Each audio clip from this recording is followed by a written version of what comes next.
Donc, aujourd'hui, de quoi je vais vous parler? Ben, on a parlé tout à l'heure, quelle contribution on peut apporter la digitalisation au secteur de la construction. Alors, aujourd'hui, moi, je vais vous parler finalement de construction 4.0.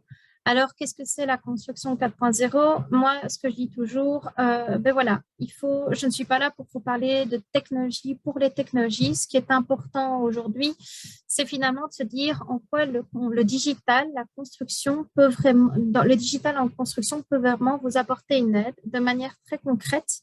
À vous, entrepreneurs, que vous soyez petite ou grande entreprise, il y a des solutions qui existent. Alors, ce qui est important, c'est que le digital, finalement, c'est un thème qu'il ne faut pas voir comme un objectif. On ne se dit pas que l'objectif, c'est d'être super digitalisé.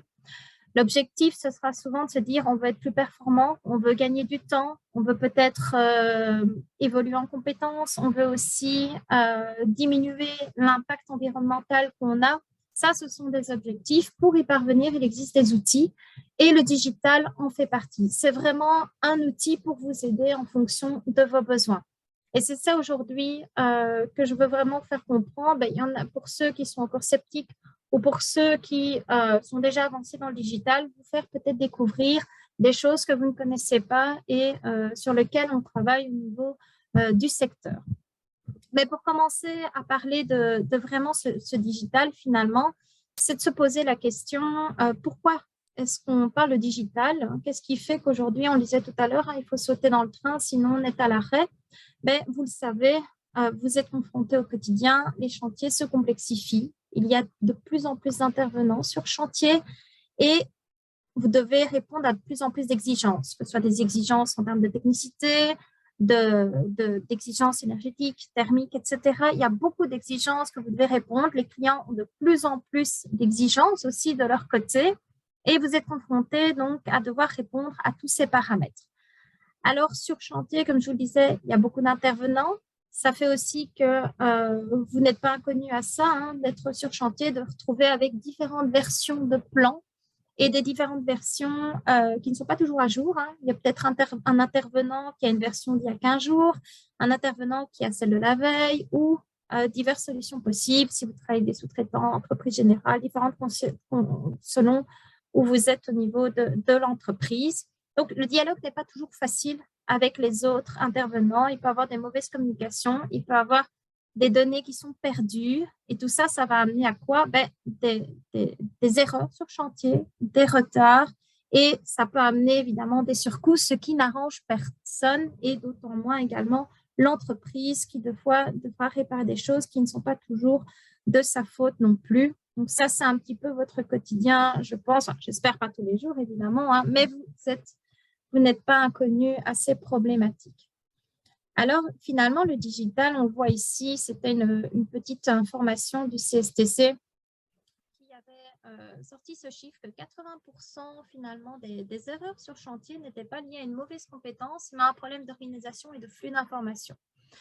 C'est assez interpellant finalement parce que là, comme je vous le disais, on n'est toujours pas en train de parler de technologie ni de logiciel, mais on parle toujours de collaboration, d'organisation et de flux d'informations. Et c'est là que le digital va pouvoir avoir une importance, c'est de vous aider, que ce soit avec des logiciels, des technos, on va en parler, je vous rassure dans la présentation, à finalement utiliser l'information au bon moment et qu'elle soit utilisée de la meilleure manière possible pour vous.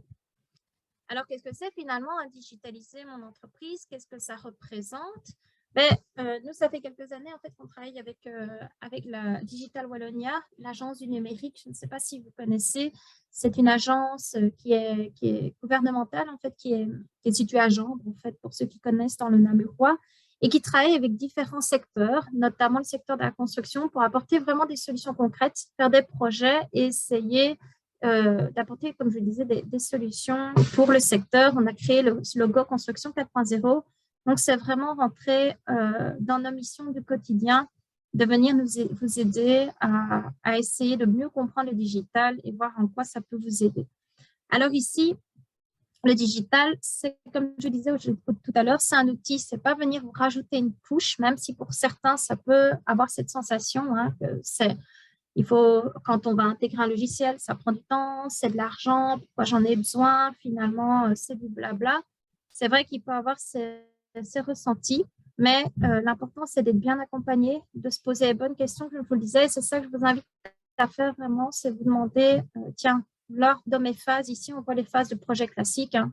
Lorsque vous rencontrez un client, vous avez une offre de prix, vous passez aux phases de réalisation, de clôture de chantier, etc. Ça, vous connaissez ce processus, c'est de vous dire, qu'est-ce que je peux optimaliser là-dedans? Est-ce que finalement, quand je fais une offre de prix, est-ce que je la fais encore sur papier, je l'envoie par mail ou je l'envoie encore par courrier et le client là dans un mois? Ou est-ce que je peux automatiser certaines choses? Est-ce qu'il n'y a pas des choses au quotidien que vous pouvez vous dire, là, je perds du temps, j'ai de l'information qui n'est pas centralisée, j'ai des mails qui sont à gauche, à droite. Des fois, mes collaborateurs n'ont pas leur propre adresse email. Je ne sais pas, il y a plein de cas de figure. Est-ce que vous êtes dans ce cas-là où vous vous dites, il y a une information qui se perd ou j'ai peut-être pas de planning automatisé, je suis encore en planning papier, etc. Il faut vraiment se poser la question, tiens, où est-ce que je peux gagner du temps au quotidien? Où est-ce que la charge administrative est trop lourde? Et où est-ce que je pourrais mettre en place quelque chose pour être plus efficace et finalement faire ce que vous faites le mieux? C'est votre métier d'entrepreneur de construction. Donc ici, là, c'est un exemple voilà, de processus organisationnel que vous avez un petit peu autour de vous hein, en fonction, vous devez gérer un planning, des offres, la clientèle via un CRM pour certains, ceux qui sont habitués. Il y a tout ce qui est comptabilité, facturation, gestion de matériel, etc. Sachez qu'il existe des logiciels. Je ne vais pas rentrer dans la promotion commerciale, ce n'est pas mon job. Qui existent, par exemple, des logiciels ERP, qui sont des logiciels de gestion qui comportent plusieurs modules et qui vont peut-être venir vous aider à automatiser les choses et à éviter de vous retrouver avec plein de mails, plein de choses à gauche, à droite qui peuvent un petit peu être compliquées à gérer et qui font que vous perdez de l'information. Je ne dis pas que l'ERP est la solution à toutes les entreprises. Hein. Si vous êtes tout seul, 2 ou 3, n'allez pas investir dans un ERP. Hein. C'est du temps, c'est de l'argent, mais après, c'est une rentabilité. Mais pensez à des... Il ne faut pas forcément un logiciel où tout est intégré, mais par exemple, des petites choses. Peut-être qu'à un moment donné, vous avez juste besoin d'une base de données client. Il y a des logiciels qui sont vraiment spécifiques là-dessus, des CRM, qui vont vous aider là-dessus. Peut-être un planning géré, il y a des outils gratuits aussi. Puis, il y a des outils que vous avez peut-être déjà chez vous, que vous n'avez pas pensé à les regarder dans vos sites Microsoft ou d'autres suites Office, etc., que vous pourriez peut-être vous dire, tiens, il y a plein d'applications qui existent, mais il faudrait que j'aille un peu regarder. Je les ai, mais je ne les utilise pas, etc., etc. Donc, se poser les questions vraiment où vous pouvez être plus performant. Je voulais vous montrer un petit exemple concret par rapport à ça au niveau de tout ce qui est track and trace, géolocalisation, que c'est une solution aujourd'hui qui est assez mûre et assez pas mal utilisée au niveau du secteur. Pour ceux qui ne connaissent pas, ce sont des solutions de géolocalisation, des petits capteurs en fait, qui sont placés par exemple sur vos camionnettes, vos véhicules de chantier, les camions, etc. et qui vont vous permettre plusieurs choses, de visualiser sur une carte vraiment où sont placés vos véhicules, mais au-delà de ça, hein, juste de suivre, évidemment la camionnette c'est sympa, mais il y a d'autres avantages, c'est de lier aussi au conducteur. Hein, aussi, au moins, vous savez un petit peu avoir une meilleure gestion de votre parc de machines, mais surtout de voir, par exemple, en cas de vol, ça arrive, dans des entreprises, ils sont confrontés. Vous pouvez être alerté si, par exemple, la camionnette sort d'une zone que vous auriez identifiée à un moment où ça ne devrait pas être, par exemple. Ou encore mieux, on parlait de perte de temps tantôt, de charges administratives. Grâce à ça, vous pouvez vraiment voir de manière en direct et de manière automatique, hein, tout est enregistré, le temps passé sur la route, le temps passé sur chantier, et tout ça peut être imputé en coût, peut permettre vraiment d'imputer les coûts de chantier et de renvoyer directement votre information au RH si vous en avez ou si c'est vous qui vous en occupez, etc. Donc, gagner du temps plutôt que de remplir des fiches papier de manière manuelle. Et là, vous avez l'info vraiment en direct. Donc, ça, c'est un petit exemple qui est assez intéressant. Après, on pourrait aller plus loin. On pourrait aussi mettre ce genre de capteur sur des outils. Hein, mais là, de nouveau, j'invite à la bonne intelligence du numérique. Est-ce que forcément, c'est intéressant de mettre un capteur sur un marteau-piqueur? Oui, non. Il faut voir aussi combien ça coûte en fonction de l'intérêt que ça aurait. Camionnette, véhicule, etc. Évidemment, outils de chantier, grues, même des containers, on en parlera tout à l'heure, ça peut être intéressant. Maintenant, au niveau du matériel plus petit, il faut se poser des questions en fonction du coût, évidemment. Au-delà de ça, je voulais vous parler aussi de l'évolution de la digitalisation en termes d'informations que vous allez recevoir. On parlait de plans tout à l'heure. Pour ceux qui ne connaissent pas le BIM, je ne vais pas faire un cours sur le BIM. De toute façon, on n'en a pas le temps et ce n'est pas l'intérêt aujourd'hui. c'est BIM, c'est Building Information Modeling. C'est aujourd'hui, clairement, ce que vous devez recevoir en général, j'imagine, ce sont des PDF avec peut-être de temps en temps une 3D qui est réalisée, mais qui n'a pas vraiment une valeur ajoutée au-delà de son aspect visuel pour le client. Et aujourd'hui, le BIM, clairement, c'est une maquette numérique, comme vous pouvez en voir une ici, qui est là, c'est vraiment sur la stabilité, et qui va être construit, qui va être modélisé au départ pour faire moins d'erreurs sur le chantier. On imagine que si on va dans ce certain degré de détail ici avant que le chantier commence, on imagine qu'on a évidemment beaucoup moins d'erreurs sur le chantier. Maintenant, toutes les maquettes en BIM ne vont pas jusqu'à ce détail. C'est des choses qui se discutent en amont entre les différents intervenants, maîtres d'ouvrage, architectes, entrepreneurs. C'est ça l'intérêt du BIM, surtout, c'est de collaborer ensemble en amont. Et l'intérêt ici, c'est de se dire aussi, parce que voilà, le BIM, il a différents degrés d'utilisation en fonction qu'on est architecte, entrepreneur, entreprise générale, sous-traitant, quelle entreprise. Donc, je ne vais pas faire un cours, comme je vous le disais là-dessus. Mais ce qui est intéressant, c'est de se dire que demain, sur chantier, peut-être que vous allez être confronté à, vous allez recevoir les plans en PDF, vous allez les imprimer, mais vous aurez peut-être aussi une entreprise, si vous êtes sous-traitant ou l'architecte, qui va vous envoyer à un moment donné, ou même si vous travaillez en direct avec les clients, cette maquette en 3D et que vous allez pouvoir vous-même vous balader dedans pour aller chercher les informations. J'imagine que vous êtes un menuisier, vous allez cliquer sur les fenêtres, vous allez voir tel type de châssis que vous devez mettre, la couleur, les exigences auxquelles elles doivent répondre, les dimensions, etc. Donc, c'est ça. Le BIM, ce n'est pas juste une 3D statique, c'est vraiment une aide pour le chantier. Donc, c'est ça demain de se dire, tiens, est-ce que moi, je suis prêt à recevoir cette information. Donc, voilà, parce que évidemment, tout ça derrière, il y a des coûts de logiciels. Toutes les entreprises ne doivent pas investir de la même manière parce que vous n'allez peut-être pas concevoir les plans, ce qui est logique selon les entreprises, selon le domaine d'activité. S'il y a des entreprises qui font de la préfabrication, etc., évidemment, elles sont habituées à d'autres choses. Mais il existe, ça c'est important pour vous habituer, le CSTC a par exemple développé un viewer, BIMIO. Il y en a d'autres qui existent, c'est juste pour vous dire que le CSTC, c'est quand même pour vous qui travaillez, donc c'est important de le savoir. C'est un viewer gratuit. Un viewer, c'est un logiciel qui va vous permettre de lire les plans que vous recevriez d'une maquette BIM. C'est totalement gratuit. Donc voilà, ils ont lancé ça, vous voyez, il n'y a pas très longtemps. Il est encore en phase d'exploration. Donc, c'est pour vous habituer à cette nouvelle lecture de plan. Et j'en reviens à ce que je disais au début. Le principe, finalement, c'est surtout un gain de temps. L'approche BIM, comme vous le voyez, on génère tout dans une maquette. Il y a plusieurs modèles, je simplifie les choses.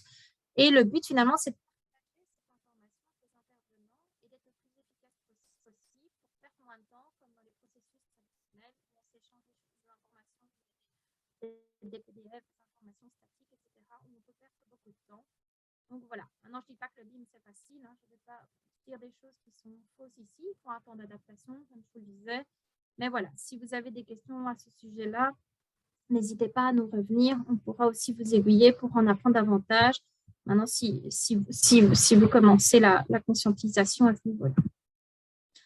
Avant d'aller plus loin dans des technos, je voulais aussi vous dire, c'est super important parce qu'on a des fois ça, il existe des aides financières pour vous aider quand vous posez des questions sur le digital. Tiens, vous êtes en réflexion, tiens, j'aimerais bien intégrer un logiciel de gestion, j'aimerais bien un ERP, j'aimerais bien peut-être intégrer je ne sais pas, on parlait des outils de géolocalisation où vous ne savez pas trop comment fonctionner au niveau de votre flux informatique chez vous ou en termes de cybersécurité ou que sais-je, n'hésitez pas à vous renseigner sur les aides financières qui existent ou à nous appeler également par rapport à ça parce que je sais qu'il en existe pas mal et on peut s'y perdre dans des aides de la région, les aides aussi liées au définancement. Mais pourquoi? Parce que des fois, on nous appelle trop tard, on nous appelle quand on a fait l'investissement, mais souvent les aides ne sont pas rétroactives. Alors, pour ne pas vous en mentir, la plupart des aides, ce sont surtout des aides. Je parle par exemple, il y a des chèques entreprises. Il y a vraiment un site internet chèque entreprise qui est bien fait, qui sont des chèques sur différentes choses pour voir votre maturité numérique. Par exemple, voilà, c'est un expert qui va venir chez vous, qui va voir un peu ce que vous avez, essayer de vous aiguiller. Si vous ne savez pas, est-ce que moi j'ai besoin d'un ERP? Est-ce que j'ai besoin juste d'un petit logiciel gratuit? Est-ce que mes Excel, ça fonctionne? Eh bien, ça peut vous aider à vous positionner. Donc, ça va être surtout des avantages financiers sur des taux d'intervention de consultant. Par exemple, ça peut aller des fois jusqu'à 75% d'intervention du consultant, mais ça ne va pas être de l'argent pour vous payer votre logiciel. Voilà. Certaines aides comprennent aussi des aides à la formation, l'implémentation du logiciel. Donc ça, il faut un petit peu se renseigner, voir un peu de ce dont vous avez besoin. Donc, mais ça vaut la peine. Il y a aussi, par exemple, des chèques, des primes à l'investissement. Je ne vais pas aller dans les détails, mais là où il y a du software, l'achat de logiciels, peut-être même d'ordinateurs qui peuvent être compris selon certaines conditions. Donc, voilà. Mon message aujourd'hui, c'est renseignez-vous, posez les questions, parce que c'est bête des fois de passer à côté de certaines choses, surtout qu'en tant qu'entreprise de PME, vous avez le droit, par exemple, sur la chèque entreprise, ce sont des aides de minimis à 200 000 € sur 3 ans d'aide. Donc, si vous travaillez avec un prestataire agréé, mais voilà, je ne vais pas aller dans trop les détails, mais voilà, n'hésitez pas à regarder à ce niveau-là. Il y a des technologies qui existent sur chantier. Voilà, là, je vous ai parlé vraiment de la partie plus lecture de plan administratif, mais je voulais vous parler de projet Build for Wall aujourd'hui, où on travaille notamment avec le CETIC. Amel discutera, prendra la parole tout à l'heure. Elle est partenaire dans ce projet. C'est un projet, en fait,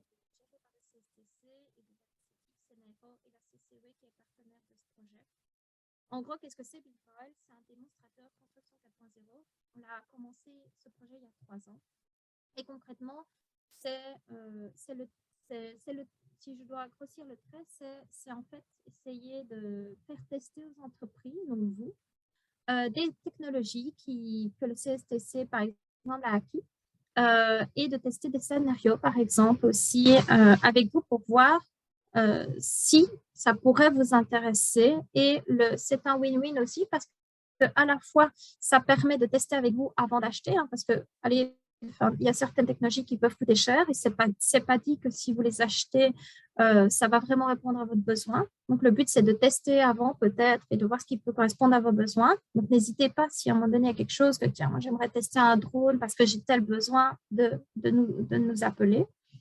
Et à côté de ça, ça permet aussi d'avoir des retours d'expérience parce que voilà, les technologies, ce n'est pas nouveau que pour vous, c'est aussi nouveau pour nous dans un sens. Il y a tellement de choses qui existent qu'il ne faut pas croire que tout est adapté forcément de la même manière. Même un drone, un drone n'est pas adapté pour tous les métiers de la construction et de la même manière. Je veux dire, en fonction de la technologie, il y aura aussi différents scénarios possibles d'utilisation et pour répondre à différentes problématiques.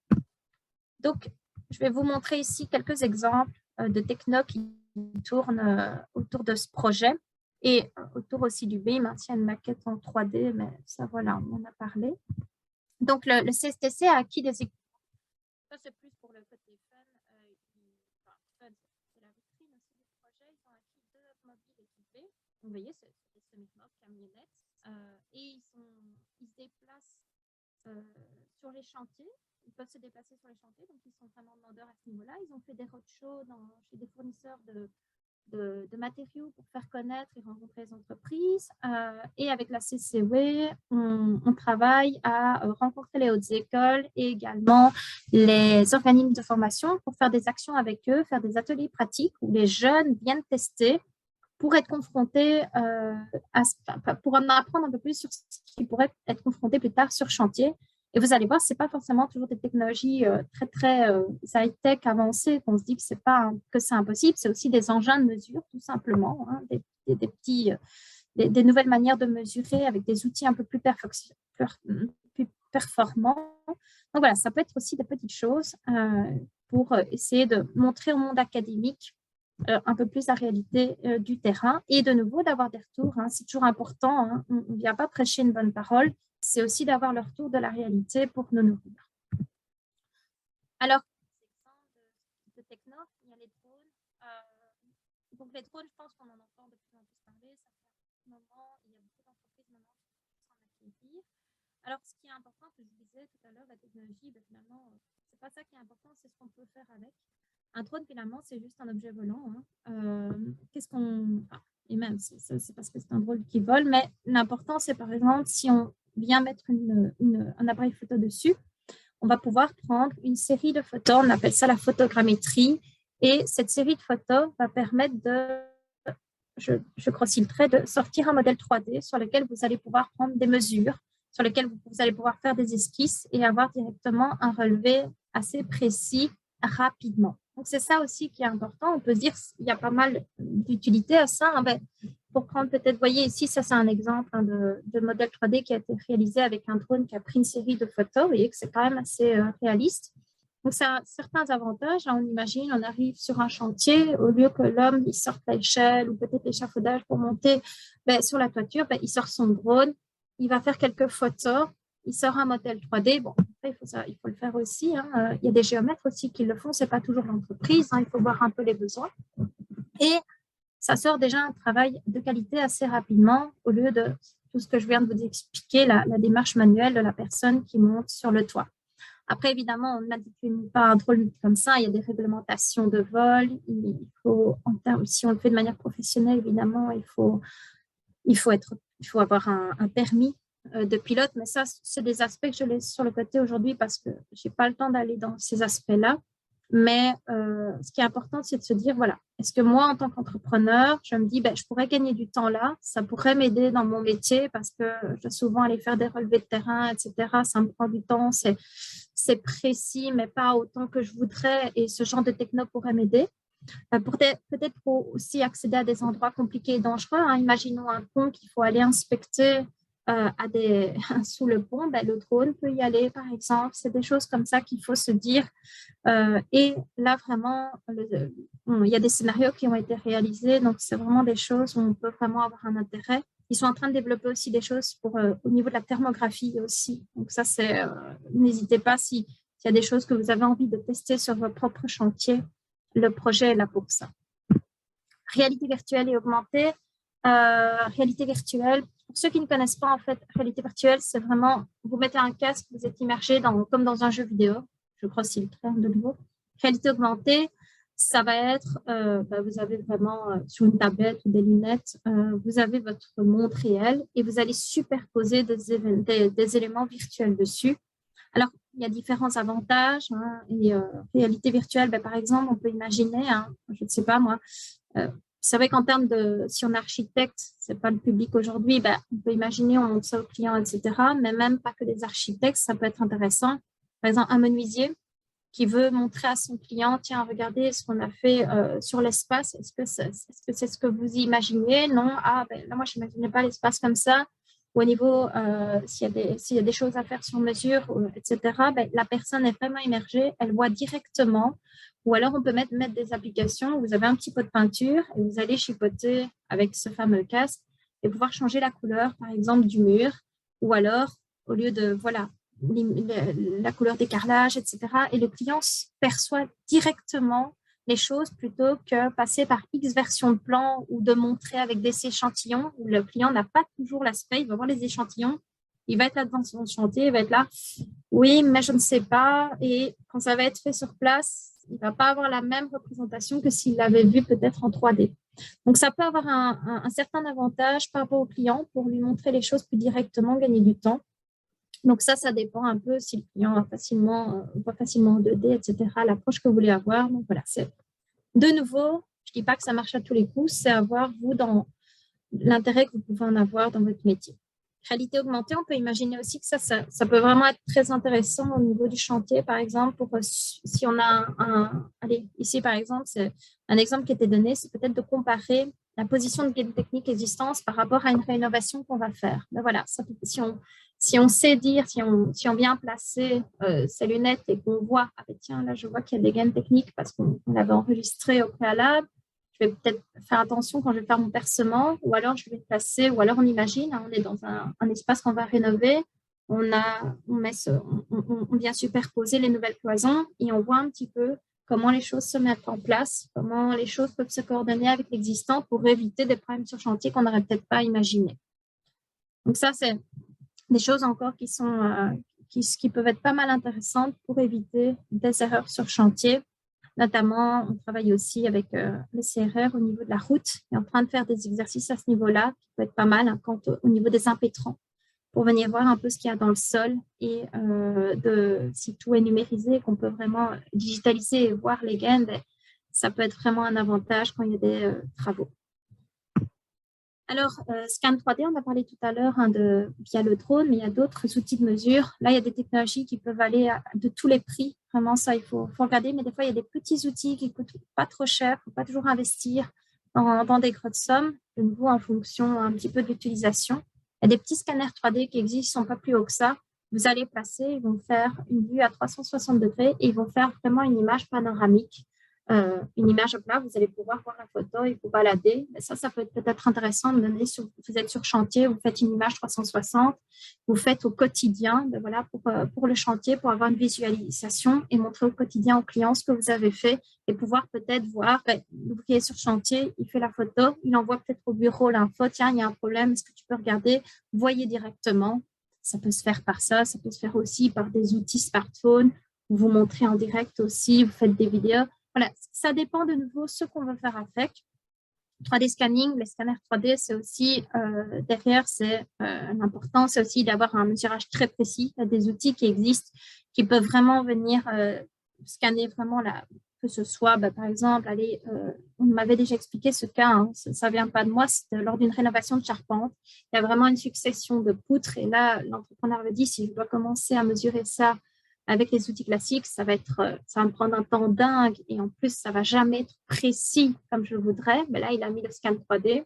Ça a permis en quelques minutes de faire un scan 3D de tout l'environnement, de lui sortir un modèle 3D et de pouvoir travailler après dessus et de pouvoir rénover cette charpente. Que ce soit ça ou ici, on voit un exemple pour reproduire un châssis à l'identique. Maintenant, ça dépend du châssis, hein, évidemment, mais si on a des travaux de patrimoine un peu plus spécifiques, mais voilà, ça peut être intéressant après et peut-être lier ça avec des outils en production après qui peuvent vraiment reproduire ça à l'identique. Donc voilà, toujours se dire, tiens, est-ce que là, j'aimerais être plus performant sur le chantier, gagner du temps en termes de mesurage. Il y a des exercices, il y a des outils aujourd'hui qui sont intéressants à aller voir. Ça, c'est un exemple, en fait, vous voyez, de scan 3D. Vous voyez que quand on zoome, en fait, on a vraiment un relevé de milliers de points. Et donc après, évidemment, il y a différentes manières de travailler ces modèles 3D. C'est aussi important aussi après de pouvoir gérer cette donnée, mais vous voyez qu'on peut vraiment aller dans des détails très, très précis et en peu de temps. 3D scanning important pour la préfabrication aussi, hein, quand on doit amener des cloisons sur chantier, même des parties, des fois de bâtiments sur mesure, ben, si on a des rénovations, etc., il faut que ce soit plus qu'au millimètre, donc il faut que ça rentre vraiment de manière vraiment exacte. Donc, c'est très intéressant à un moment donné de pouvoir utiliser des outils très précis pour vraiment faire le lien. Là, on voit vraiment le lien entre le chantier, la préfabrication. Donc là, vous avez par exemple le dessin virtuel qui avait été créé avec un modèle 3D en BIM. Ben là, voilà, c'est très important d'avoir ça parce qu'à un moment donné, on envoie ces informations au niveau de la production pour avoir un travail très précis et on amène après sur chantier. Vous voyez un petit peu les liens entre toutes les technologies. Impression 3D, ça a été aussi acquis au CSTC il n'y a pas très longtemps. Je ne vais pas trop en parler parce que là, ben voilà, c'est pas encore assez mûr de vous en parler aujourd'hui en termes d'impression béton.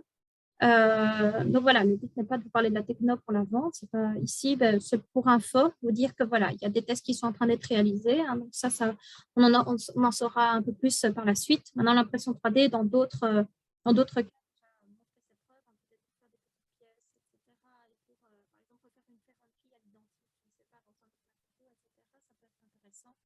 mais voilà, sachez ici qu'il y a des choses qui se font et qui vont être Je voulais aussi vous parler de solutions pour la sécurité. Parce que voilà, tout à l'heure, je vous disais, les objectifs, ben, ce n'est pas forcément le digital, mais le digital, par exemple, peut vous aider au niveau de la sécurité et ça, c'est vraiment très important. Il existe des solutions IoT, Internet of Things, mais voilà, ça, c'est le CSTC a travaillé à ce scénario. Il faut savoir que pour un travailleur isolé, dans le règlement général de protection des travailleurs, il est mis que le travailleur isolé, il doit disposer de moyens d'alarme qui est approprié aux circonstances de son travail et qu'on ne peut pas lui donner des travaux en conditions dangereuses. Donc ici, l'important, c'est de se dire, ben voilà, il existe des petits outils, que ce soit par smartphone, par des petits capteurs sur les chaussures, de vous montrer, de vous envoyer un signal et de vous aider en cas de chute. J'entends je pense qu'il y a quelqu'un qui n'a pas coupé son micro, parce que j'entends un arrière-plan.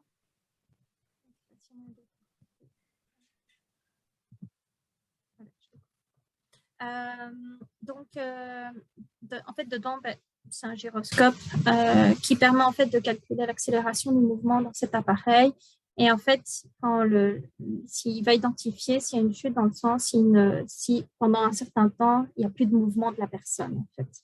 Et ça va envoyer un signal pour venir à votre secours. Je vais vous montrer une petite vidéo qui a été, désolée si c'est un peu hacké, c'est normal, que le CSTC a développé. Vraiment, ici, vous voyez c'est une simulation. Hein. Donc, vous voyez ici, la personne est tombée, elle a ce petit capteur sur cette chaussure et il détecte que la personne ne bouge plus depuis un certain temps et il va aller envoyer en fait un signal GPS. Vous voyez, la personne sur le chantier voit, tiens, mon travailleur, il est là, je vais aller le secourir.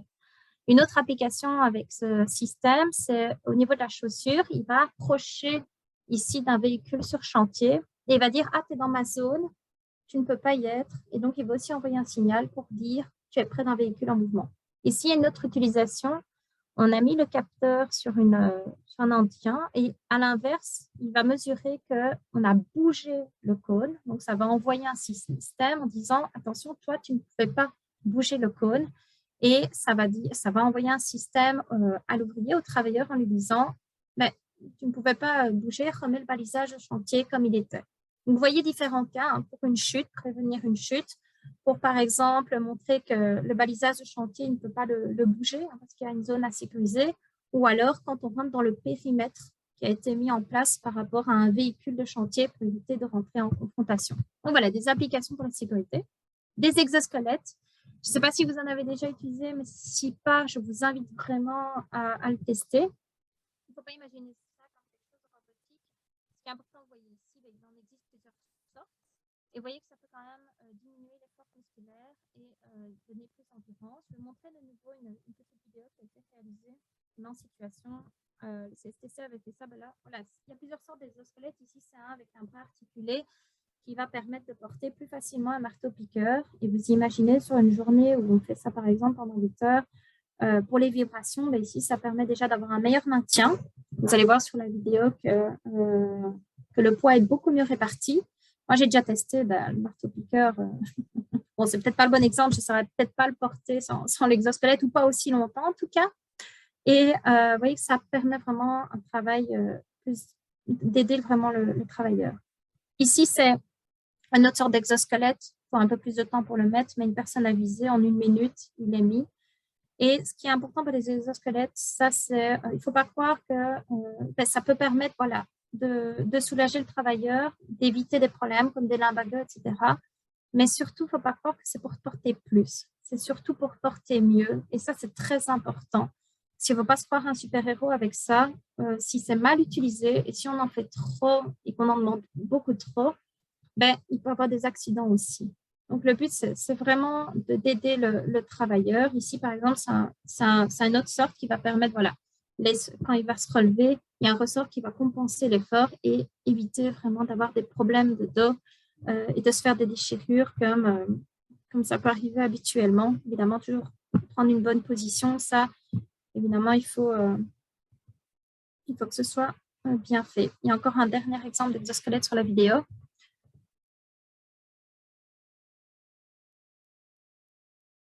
Je vais laisser arriver. Voilà, ici par exemple, ça vous permet vraiment d'avoir un soutien au niveau des bras en fait. Quand vous l'essayez, vraiment les 2 bras, limite, vous lâchez, vous ne faites pas d'effort et vos bras tiennent tout seuls en fait en l'air. Par exemple, ça c'est un cas pour un peintre.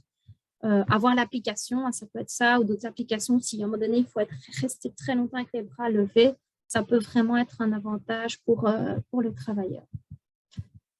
Alors, ça, j'ai fait à peu près le tour, j'arrive à la fin. Je voulais vous parler juste un instant d'intelligence artificielle, pas trop longtemps parce qu'on commence à en entendre parler à tout va.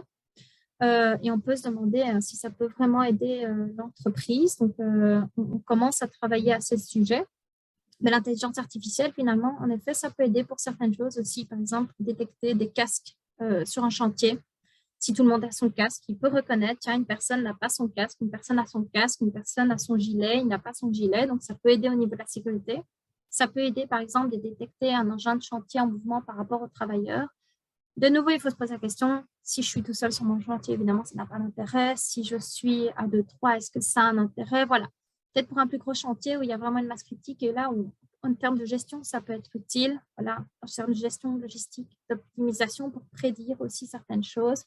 Maintenant, ce qui est important avec l'intelligence artificielle, il ne faut pas se faire de fausses idées. C'est vrai qu'il y a des modèles de reconnaissance à traiter, mais c'est surtout que il y en a qui ont peur que ça remplace le métier. Il faut savoir qu'ici, on parle de cas de choses que ce n'est pas remplacer le métier, ça va être apporter des choses en plus, en fait, pour vous aider dans votre travail et assurer, par exemple, ici, une meilleure sécurité. Donc voilà, c'était juste pour, de nouveau, là, ce n'est pas encore mûr à 100%, donc ça va être travaillé dans les mois à venir. En fait. Un petit lien vers un site intéressant, digitalconstruction.be, où vous allez retrouver en fait ce que j'ai dit un peu aujourd'hui, vous allez retrouver par techno, par démonstration, par scénario. Donc ça, c'est super intéressant parce que vous allez retrouver, par exemple, comme je vous le disais, on ne part pas d'une technologie en disant, tiens, c'est bien le drone, voilà. Mais ici, vous avez vraiment des cas où, par exemple, tiens, mesurage d'une baie de fenêtre à l'aide d'un distomètre. Voilà, comment est-ce que ça peut se faire? On parle d'une problématique. Un simple smartphone pour compter rapidement des matériaux de chantier, etc. Donc, n'hésitez pas à aller faire un petit tour, ça peut être intéressant.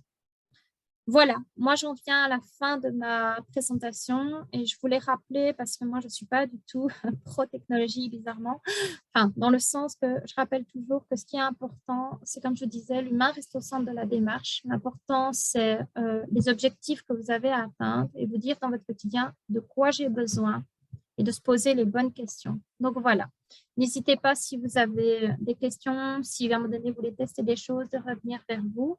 Je vous remercie pour votre attention. Je suis désolée de ne pas avoir su mettre c'est un peu la présentation comme il fallait. Voilà, c'est un peu comme moi, le numérique. À chaque fois, j'ai des petites blagues. Donc voilà, je laisse maintenant la parole à Amel pour la suite. Merci beaucoup. Voilà, merci Mélanie. Alors apparemment, il y en a certains qui ont eu des problèmes de son. J'espère qu'on ne va pas avoir le cas pour la suite. Moi, ça allait encore à la maison, donc je ne sais pas si c'est généralisé ou s'il y a eu un problème particulier. Enfin bref, on va voir avec la présentation maintenant de Amel, si ça le fait toujours. Le cas échéant, on essaiera de trouver une solution. Voilà, Amel.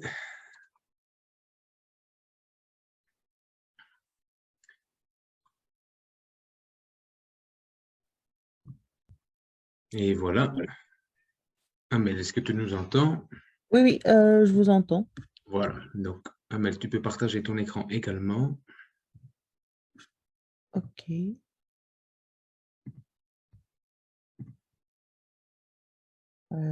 Donc, est-ce que... Attendez, je vais le mettre en mode diaporama. Est-ce que c'est bon? Non, toujours pas. Donc, il y a vraiment un problème sur la liseuse. Attendez. Et là, ouais, mais là, c'est en mode...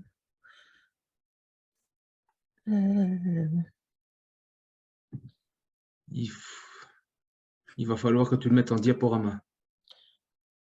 c'est ce que j'avais fait. Et là? Non. Non, toujours pas. Ah, attendez.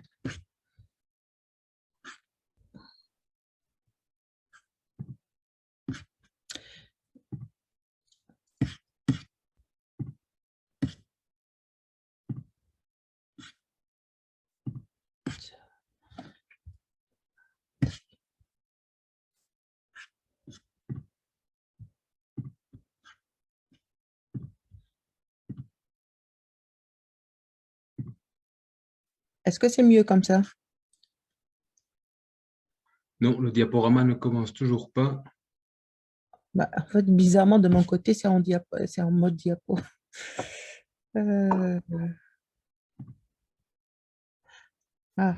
vais faire autrement. Et puisque tout à l'heure, ça fonctionnait, donc il n'y a pas de raison que ça ne fonctionne plus maintenant. Oui, juste, c'est ça que je vais plutôt partager l'écran, je pense. Et comme ça, si je mets en mode diapo, vous verrez tout mon écran. Est-ce que c'est mieux? Voilà, là, ça fonctionne très bien. OK, il fallait partager l'écran, en fait, et pas juste le PowerPoint. Voilà, alors c'est très bien une conférence sur le numérique où on a des problèmes de numérique, ça tombe bien. C'est très bien. Comme quoi, personne n'était infaillible. Voilà, Amel, je te laisse la parole. Voilà. Le numérique, c'est bien, mais c'est l'humain qui pose problème parfois. Donc, voilà. OK. Donc, Donc, moi, je suis Amel Achour, je suis ingénieure de recherche au niveau du CETIC, qui est un centre de recherche dans les technologies d'information et de communication, et je travaille dans le département qui s'occupe des objets embarqués communicants. Et donc, ça concerne plus particulièrement tout ce qui est, ça va des capteurs aux objets qui sont un peu plus intelligents et qui ont la capacité de récupérer ou de transmettre des informations. Et aujourd'hui, je vais vous présenter une solution qu'on a mis en place. Il s'agit d'une gateway multiprotocole, en fait, qui va justement faciliter cette communication avec ces objets qui utilisent différentes technologies de communication, qui ont différentes capacités de communication. Et donc, pour justement faciliter l'interaction avec ces objets-là, nous avons mis en place cette solution afin de s'affranchir de toute cette diversité et toute cette hétérogénéité, que ce soit transparent d'un point de vue utilisation. Donc, d'un point de vue application, en fait, toute cette complexité et toute cette diversité, elle est plutôt gérée au niveau de la gateway. Donc, si je prends juste un simple exemple d'un capteur de température, on peut avoir un capteur de température qui, par exemple, communique avec du Bluetooth, un autre capteur qui communique avec du Wi-Fi. Et ben, les deux, en fait, ils n'envoient pas l'information de la même façon, ils n'envoient pas l'information au même format. Par contre, l'objectif de la gateway, c'est justement de gérer tout ça. Et d'un point de vue application, on va juste recevoir l'information utile qui est la température correspondant à une valeur plus quelle est l'unité de mesure de cette dernière. Et donc, je présenterai également quelques exemples qui sont un peu plus appropriés au monde de la construction. Et c'est des use cases qu'on a mis en place justement en collaboration avec le CSTC. Donc, si je reprends un peu le contexte, donc aujourd'hui, comme je le disais, il y a de plus en plus globalement d'objets communicants qui sont de plus en plus intelligents et qui échangent et reçoivent des informations. Et donc, vu la diversité des protocoles qu'ils utilisent pour communiquer, il n'y a pas uniquement… En fait, il y a différents types de protocoles sans fil. Il y en a une multitude par rapport aux capteurs parce que ça dépend aussi de la capacité de ce dernier. Il y a des capteurs qui ont vraiment des ressources très, très réduites et donc, ils vont juste avoir assez de ressources pour envoyer l'information, mais sans plus.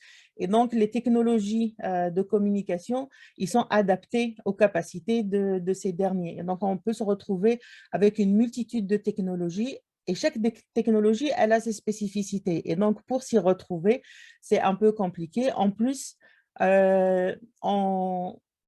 avec ces différents types de capteurs, pour répondre à un besoin, par exemple, si vous avez dans un chantier, vous avez besoin de récupérer des informations de température, d'humidité, si vous avez besoin de capteurs de présence ou autre, ben, il n'est pas toujours facile de trouver tous ces capteurs-là dans une même technologie ou chez un même fournisseur, d'où la difficulté encore de devoir trouver une solution qui permette de les gérer. Et donc, si on veut faire un peu le parallèle, imaginons qu'on se retrouve dans une conférence ou dans un salon, et donc dans un salon international, et donc là, on a différents intervenants qui parlent différentes langues. Mais du coup, c'est difficile de se comprendre et de communiquer. Et donc, on a besoin d'un traducteur qui va justement permettre de traduire l'information des uns des autres et de se comprendre mutuellement.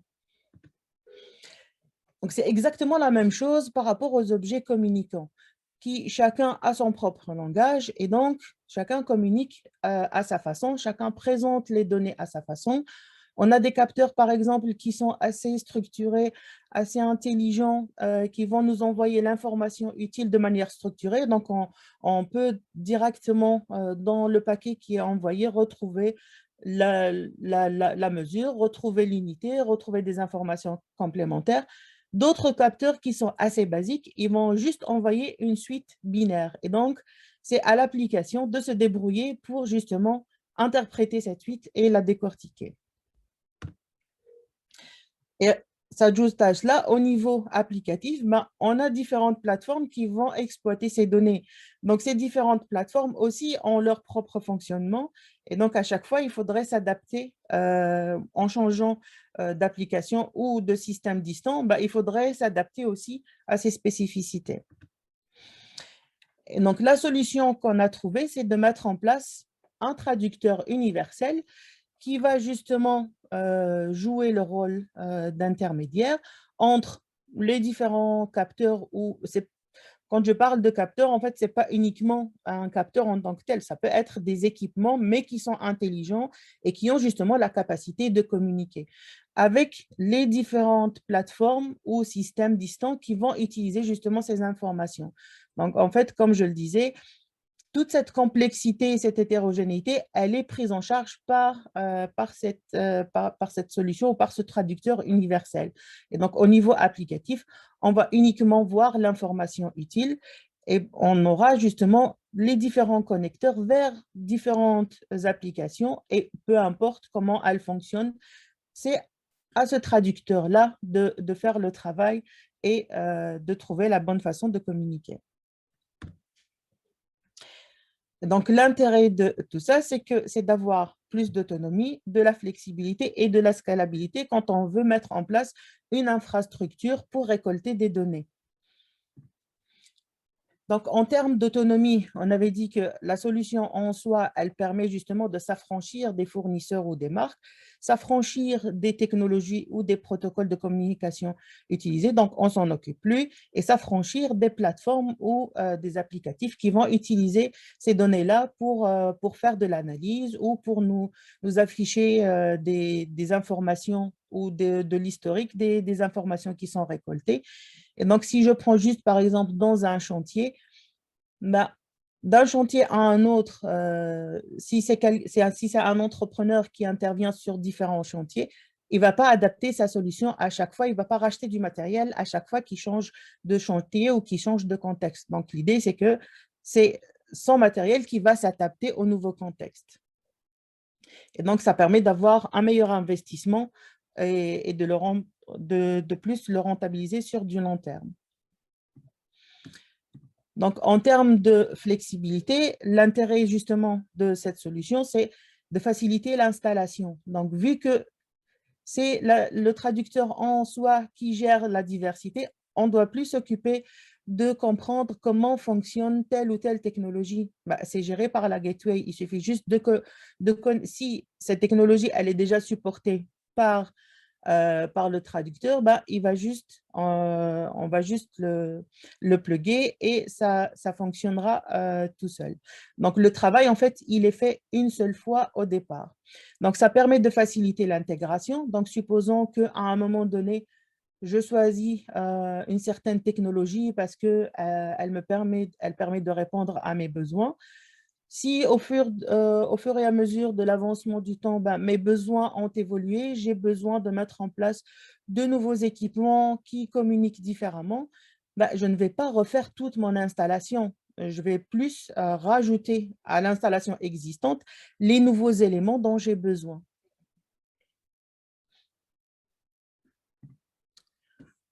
Donc, en termes de scalabilité, comment on gère différentes sources de données, en fait, on parle ici plus de sources de données parce que ça peut être aussi bien des capteurs, des équipements communicants, ça peut être d'autres sources de données. Par exemple, ça peut être des données météo qu'on récupère d'un site particulier ou ça peut être des informations qu'on récupère de quelque part d'Internet. Donc, c'est vraiment n'importe quelle source de données, elle peut communiquer avec mon traducteur et elle sera transmise de manière homogène à la partie application.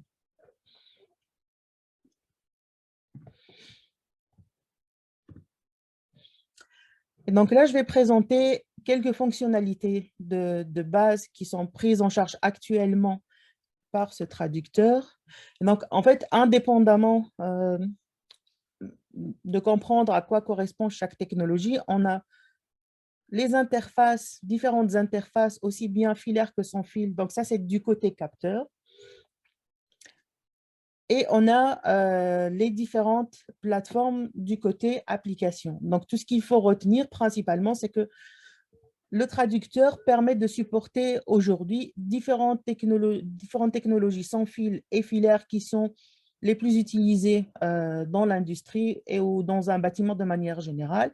Et il permet d'avoir des connecteurs vers les plateformes qui sont les plus utilisées également, enfin, par rapport à nos besoins.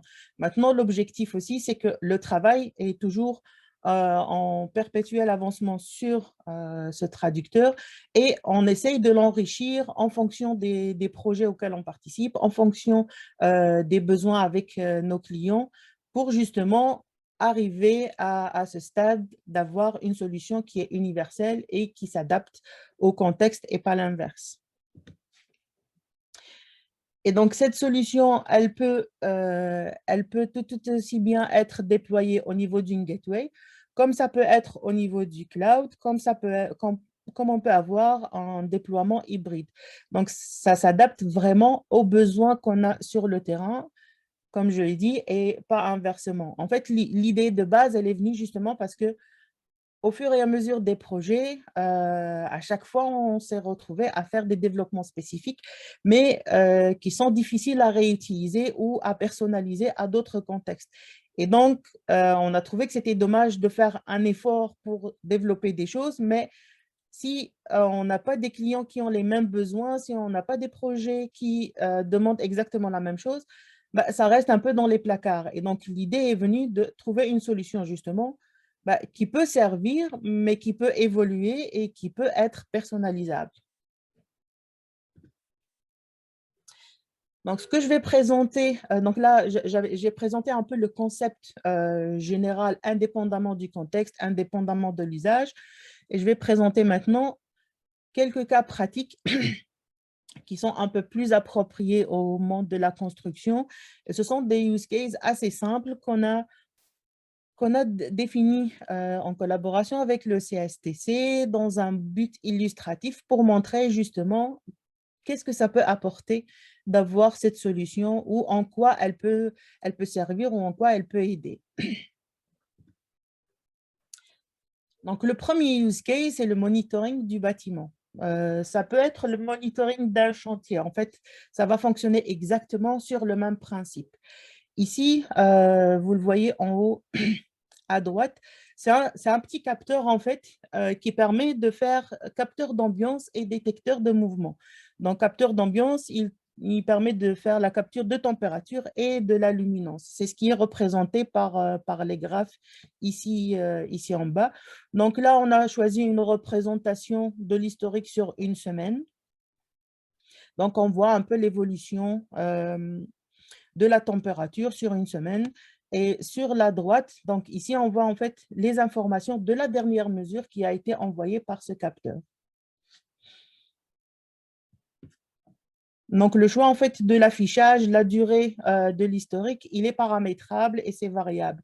De la même façon que le choix de la fréquence d'envoi des données. Donc, ici, on est plutôt sur l'envoi d'une donnée toutes les 20 minutes, mais c'est pour notre propre besoin, ça a été suffisant. Par contre, si on a vraiment besoin d'avoir à chaque instant cette information, il est possible de paramétrer aussi le capteur pour qu'il l'envoie à une fréquence beaucoup plus élevée. La seule différence, c'est qu'il va épuiser la batterie un peu plus rapidement.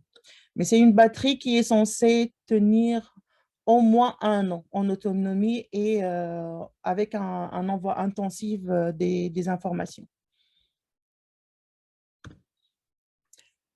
Donc, toujours dans la partie monitoring du bâtiment, on a aussi joué avec les prises connectées. Donc, l'objectif de ces prises, c'était dans le contexte d'un projet également, c'est de monitorer la consommation électrique de certains équipements. Donc, entre autres, on a placé ces prises-là pour monitorer la consommation électrique de la pompe à chaleur, de la machine à café et du lave-vaisselle. Donc, ce que je représente ici, en fait, c'est le monitoring de la machine à café. Donc, comme vous le voyez, quand vous voyez en haut à gauche, donc on voit l'utilisation un peu sur une semaine. Donc, pendant les jours de semaine, on voit qu'il y a beaucoup de données qui ont été envoyées. Et pendant le week-end, ce qui est logique, il n'y a aucune activité. Donc, si on fait un zoom sur une journée, donc cela permet en fait d'avoir en un coup d'œil la répartition de la consommation du café durant une journée.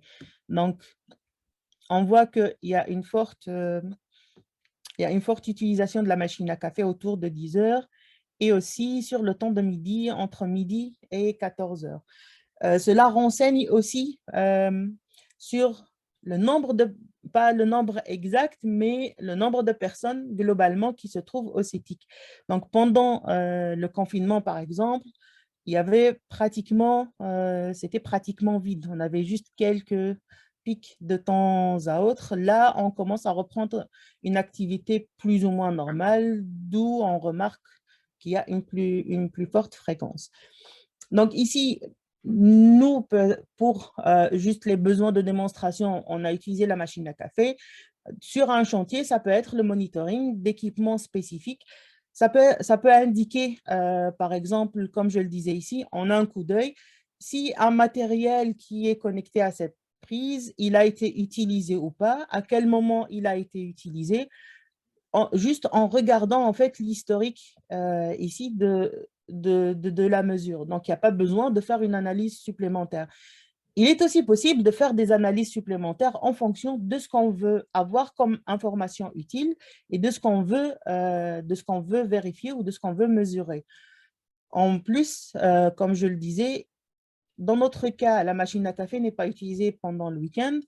Si jamais on voit qu'il y a une activité en dehors des heures de travail, cela peut constituer une alerte ou on peut mettre en place en fait une alerte si jamais il y a une activité en dehors des heures de travail et ça vaut le coup d'aller vérifier pour voir est-ce que c'est juste un oubli d'un équipement qui a été laissé allumé ou alors il y a une utilisation frauduleuse auquel on n'aurait pas pensé.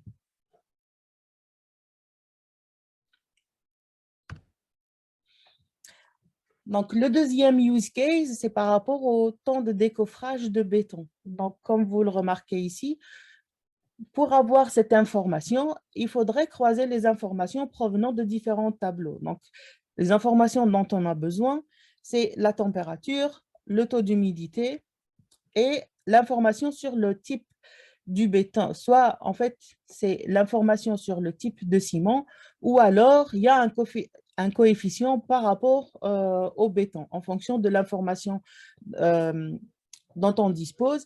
Il faudrait faire un croisement entre ces différentes sources d'informations pour avoir l'information utile qui est quel est le temps de décoffrage. Donc, en fait, on a mis en place un petit programme qui permet de faire cette analyse. Et au lieu justement d'aller récupérer l'information, de vérifier par rapport à chacun des tableaux à quoi ça pouvait correspondre, on peut avoir l'information utile directement en un clic.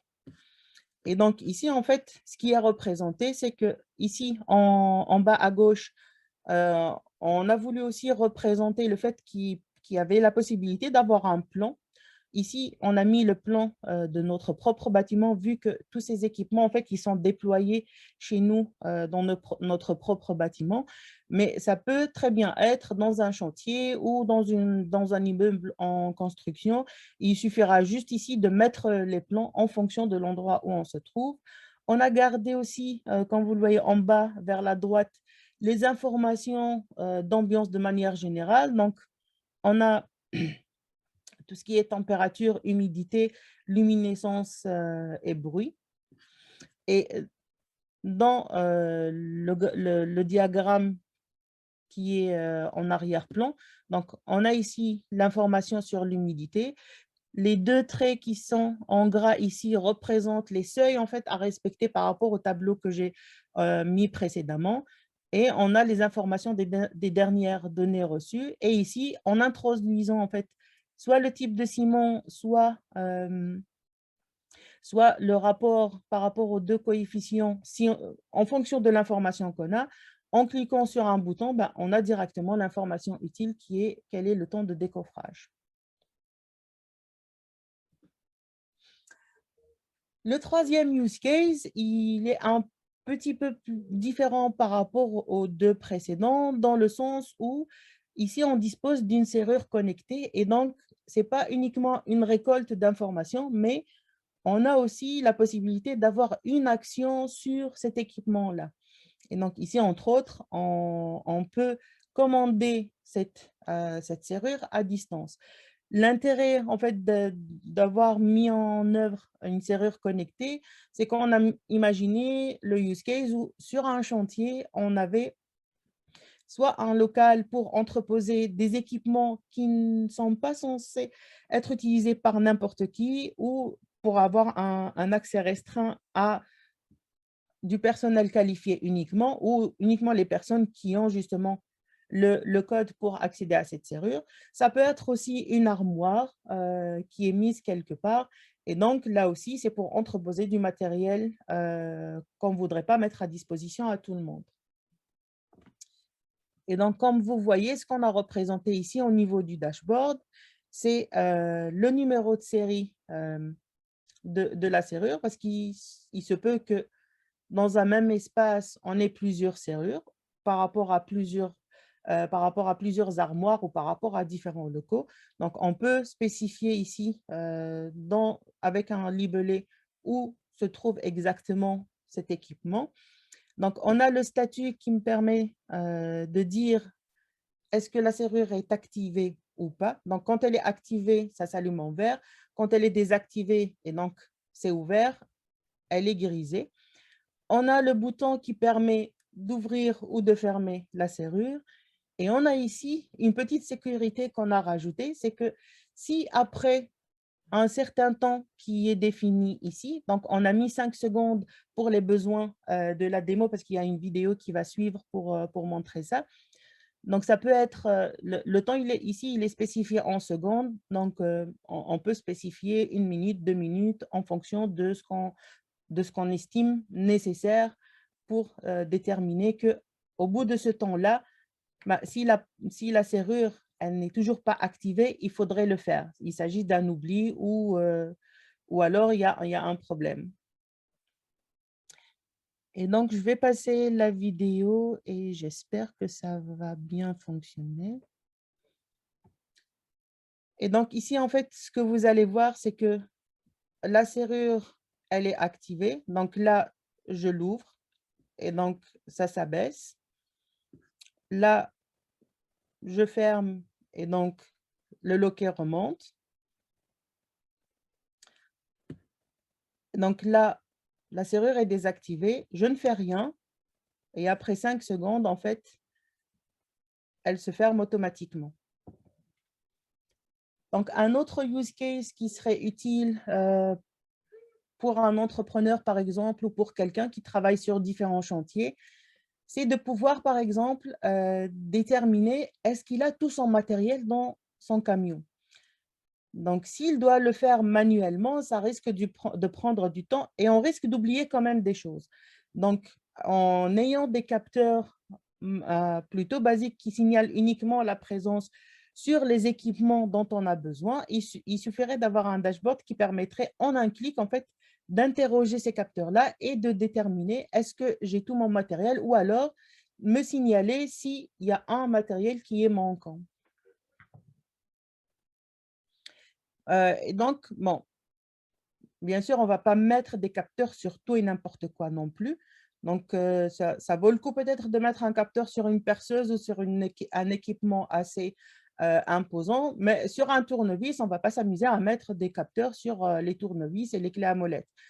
Pour ça, on peut mettre plutôt sur une boîte à outils qui va contenir tout ça. Donc, ça permet de s'assurer que la boîte à outils est dans le camion. Par contre, il faudrait quand même s'assurer qu'une fois qu'on utilise les éléments qui sont dans la boîte à outils, qu'on les remette en place, parce que sinon, on risque d'avoir des surprises quand même.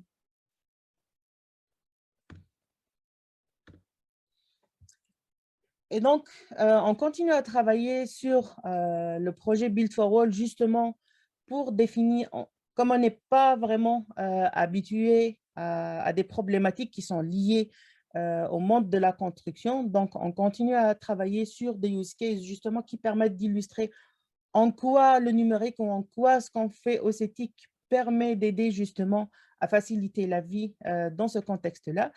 Et on a imaginé quand même quelques use cases qui sont en cours de réalisation. Donc, il y a le premier qui est le monitoring de matières premières sur chantier. Et donc ici, concrètement, c'est de monitorer les silos de gravier ou de ciment ou de sable. Ça peut être aussi une citerne d'eau ou de fuel ou d'huile, peu importe. C'est de voir, en fait, de mettre en place justement les capteurs qui permettent de me donner l'information sur le niveau de cette matière première et de mettre en place des alertes qui se mettent automatiquement pour m'indiquer le niveau actuel. Si je définis par exemple un certain seuil, envoyer une alerte qui indique qu'à partir d'un certain seuil, attention, il faut réapprovisionner. Et donc là, l'idée aussi, c'est de s'interfacer avec un outil qui permet justement de manager tout ça. Et donc, ça permet d'envoyer directement l'information et de mettre une note, par exemple, sur le calendrier de la personne qui est censée s'occuper de cet approvisionnement.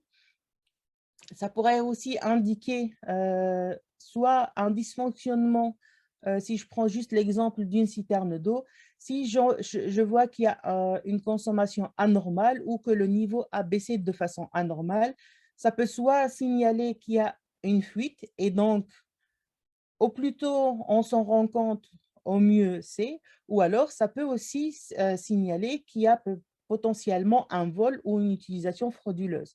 Donc là aussi, dès qu'on voit qu'il y a de la consommation, elle est anormale par rapport à l'historique habituel, on peut mettre en place une alerte qui permet de signaler ça. Le deuxième use case, c'est le monitoring du système HVAC pour la gestion de la qualité de l'air. Et donc ici, l'idée, c'est que actuellement, ou en tout cas, en prenant l'exemple de notre propre bâtiment, les ventilateurs, en fait, ils sont activés indépendamment de l'utilisation ou non du bâtiment. Donc, si je prends juste un exemple, pendant le week-end, le système peut fonctionner parce que les seuils ne sont pas respectés, même s'il n'y a pas vraiment besoin de le faire parce qu'il n'y a personne dans le bâtiment. Et donc, l'idée, c'est de mettre en place un monitoring plus fin qui permet d'actionner le système HVAC uniquement si c'est indiqué ou uniquement s'il y a vraiment besoin ou si le bâtiment est occupé. Et donc, ça permet logiquement de faire ça permet au moins de gérer plus efficacement le système en question et ça permet aussi de faire des économies dans le sens où on l'utilise uniquement en cas de besoin, ne serait-ce que ne pas l'utiliser pendant les 2 jours du week-end, on a 2 jours en moins de consommation. Et enfin, le dernier use case, c'est le support de la géolocalisation. Et donc ici, on sait qu'il existe plusieurs technologies ou plusieurs solutions de géolocalisation. Et notre objectif, en fait, c'est de faire une sorte de méta-solution. Si je donne juste à titre d'exemple, on peut avoir de la géolocalisation avec du Wi-Fi, on peut avoir de la géolocalisation avec le Bluetooth. Donc, par contre, les deux solutions ne sont pas utilisées dans le même contexte et elles ne donnent pas les mêmes précisions en termes de localisation.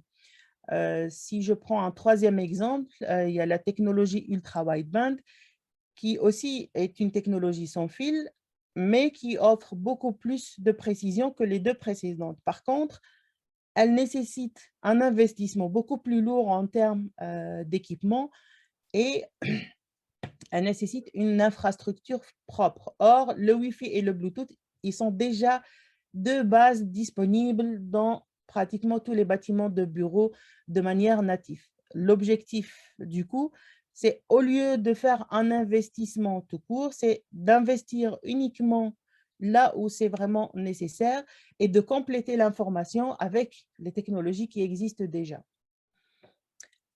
Donc, le deuxième grand point, c'est plutôt de réaliser un kit d'évaluation qui va permettre aux personnes qui le désirent d'évaluer notre solution, de jouer avec.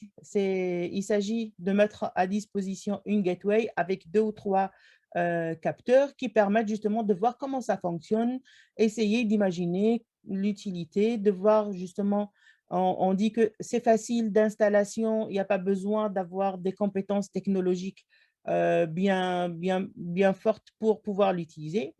Le kit d'évaluation va permettre justement de démontrer tout ça. Et enfin, d'améliorer l'interface utilisateur, encore une fois, pour faciliter justement l'utilisation. Donc, merci de m'avoir écouté et je serai ravie de répondre à vos questions. Merci Amel. Donc voilà, si vous avez des questions, n'hésitez pas, c'est le moment, c'est l'instant. Je remercie également Mélanie pour son exposé, 2 exposés très complets. Donc voilà, il est toujours temps de poser vos questions dans l'onglet chat. Sinon, n'hésitez pas à contacter votre confédération locale qui saura également vous répondre. Avant de clôturer, je vous informe que notre prochain webinaire se tiendra mardi prochain, donc le 10 mai à midi cette fois, et on abordera avec nos intervenants une thématique plus juridique avec cette question à quoi doit être attentif, on doit être attentif lors de la sous-traitance. On passera en revue les différents points auxquels les entreprises doivent être attentives dans le cas d'un contrat de sous-traitance, la déclaration de travaux, l'obligation de retenue, enregistrement des présences, etc. Et un focus tout particulier sera fait également sur les spécificités de la sous-traitance étrangère. Dans ce même cadre, je vous invite aussi à aller consulter la liste de nos derniers webinaires. Elle se trouve sur le lien indiqué dans le mail vous invitant à cette vidéoconférence. Et je vois qu'il n'y a pas d'autres questions. Voilà, je vois qu'on remercie les intervenants. On remercie également l'instance bassin Gilles Séverin pour l'initiative. Et moi, je vous remercie pour votre attention. Je remercie une dernière fois nos orateurs et je vous souhaite une belle fin de journée. Au revoir et à très bientôt.